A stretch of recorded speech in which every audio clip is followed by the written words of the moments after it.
Bé, doncs benvinguts. Gràcies per participar en aquest segon diàleg del projecte Eines pel Canvi. Aquest segon diàleg ens fixarem dins del que és aquests diàlegs per aprofundir en el que són els processos innovadors, ens fixarem en la necessitat de que la innovació atengui les necessitats de tothom que està implicat. Potser podríem veure tres àmbits, el procés d'aprenentatge, una la metodologia de treball i una altra una mirada nova cap a l'alumne.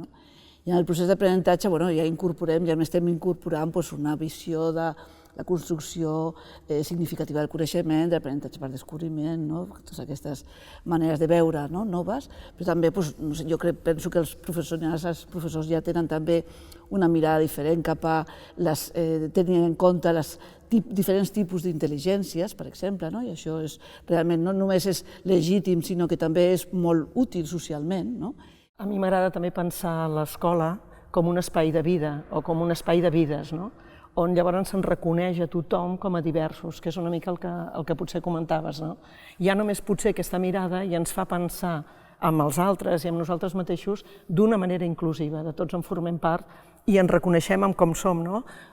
Potser estant molt atent amb el que comentaves tu també, amb les capacitats que tenim i no potser estar tan entretinguts en buscar aquelles mancances que tenim.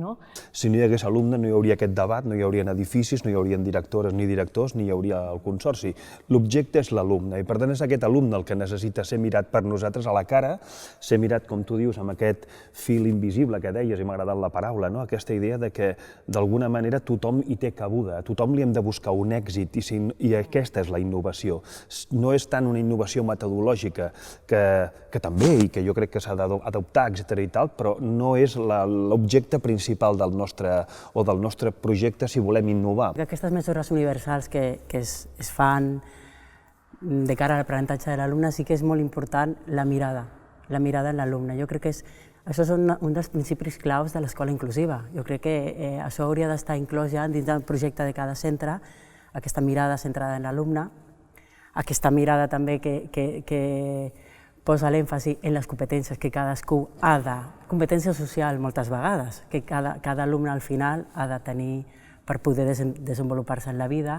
Aquesta mirada al nen com a persona, com a individu, però sense perdre la col·lectivitat, jo diria. Clar, en el moment que som capaços de trobar situacions d'aprenentatge que puguin ser més de participar-hi tots els alumnes, més interactives, vol dir que no només cada alumne s'hi pot trobar, sinó que una mica també podem aprofitar les potencialitats de cadascú. I per tant sí que és cert que hem de trobar diferents ritmes i hem de trobar segurament diferents nivells de resposta, però potser també els alumnes poden aportar en aquestes situacions més interactives coses diferents. A mi em sembla que no pot haver innovació si no hi ha cura pel qui ha de fer la innovació, que són els mestres. A mi em sembla que és necessari que aquests mestres puguin tenir projectes engrescadors, puguin tenir moments de reunió, puguin tenir moments de debatre, i no sé si això en aquests moments s'està donant. I a mi em sembla que això és molt important.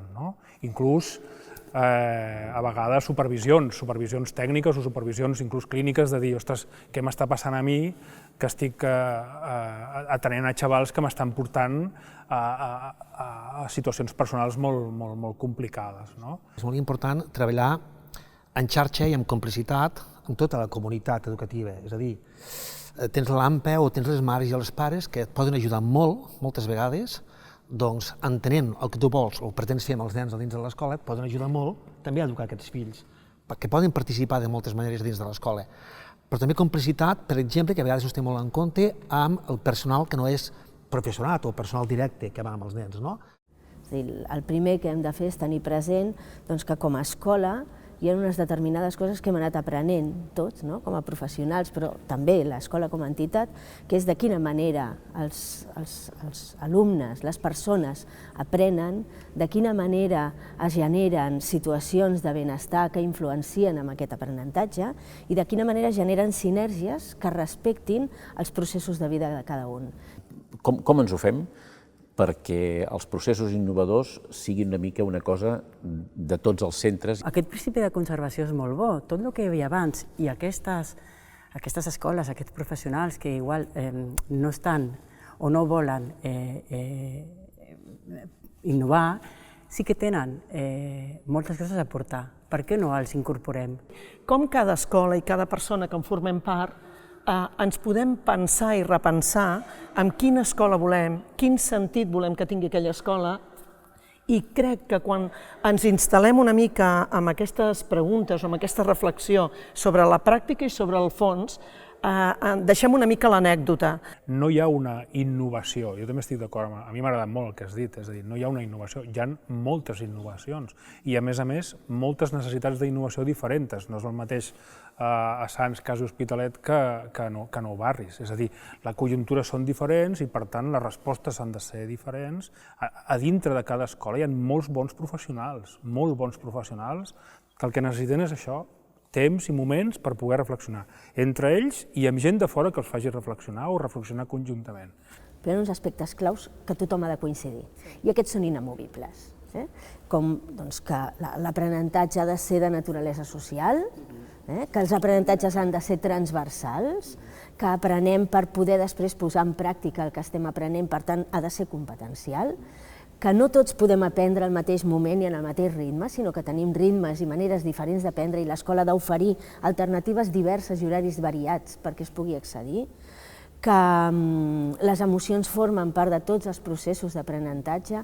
Jo crec que aquests aspectes claus els hem de compartir tots.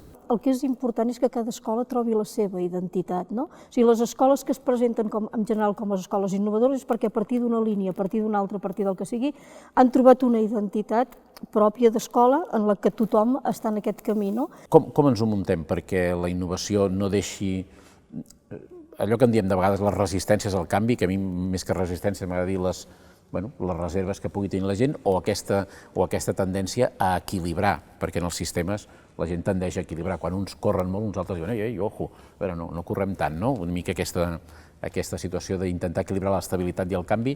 Com ho treballeu en els vostres centres per dir, procurem que tothom se senti bé i que tothom se senti implicat en els canvis? Bueno, jo penso que aquí hi ha per mi hi ha dos temes. Per una banda, s'ha de millorar les condicions de treball, i això és política educativa, i realment s'ha de fer coses perquè els professors s'impliquin en coses, en fer moltes coses, fer coses d'innovació per centres. Però per altra banda, s'estan fent moltíssimes coses dins les aules. I a vegades no es coneixen fora, no franqueen els límits de les aules. I per tant, penso que és interessant donar veu als professors perquè expliquin les coses que fan, que són realment molt innovadors o molt tradicionals, però molt interessants pels alumnes. Per evitar aquesta reticència s'ha d'intentar crear un clima dins del centre adequat entre tots els companys i companyes, que no hi hagi jerarquies, diguem-ho així. I també important, crec, que és tant acceptar i proposar i motivar el professorat a iniciatives que et poden venir de l'exterior, maques, moltes vegades, del consorci, però també del districte, etc., de la Guàrdia Urbana, el que sigui, però també hi ha moltes iniciatives que a vegades un professor té ganes d'impulsar, que un cop les expliqui en claustre o en cicle o a l'equip directiu i veus que allí hi ha un potencial darrere, tu també li has de dir, vinga, noi, t'ajudo, estic amb tu, estem amb tu, val. Crec que és important que cada escola, cada centre, tingui un marc també, on no que ens encotilli, sinó un marc on aquelles qüestions que són bàsiques, que les hem anades definint, no que queden tancades, les podem continuar definint, però que allò és un marc que ens ajuda a funcionar d'aquella manera. Per tant, la persona que s'incorpora potser o que és més reticent, jo crec que el marc de referència jo crec que l'hem definit entre tothom i, per tant, d'alguna manera tots en som corresponsables amb la mesura que cadascú s'hi pugui enganxar. I sobretot també entendre que tothom té un ritme d'aprenentatge igual que l'alumnat. I per tant és igual de divers el professorat que l'alumnat i que els directors i que el consorci. I per tant cadascú necessitem un espai o una manera.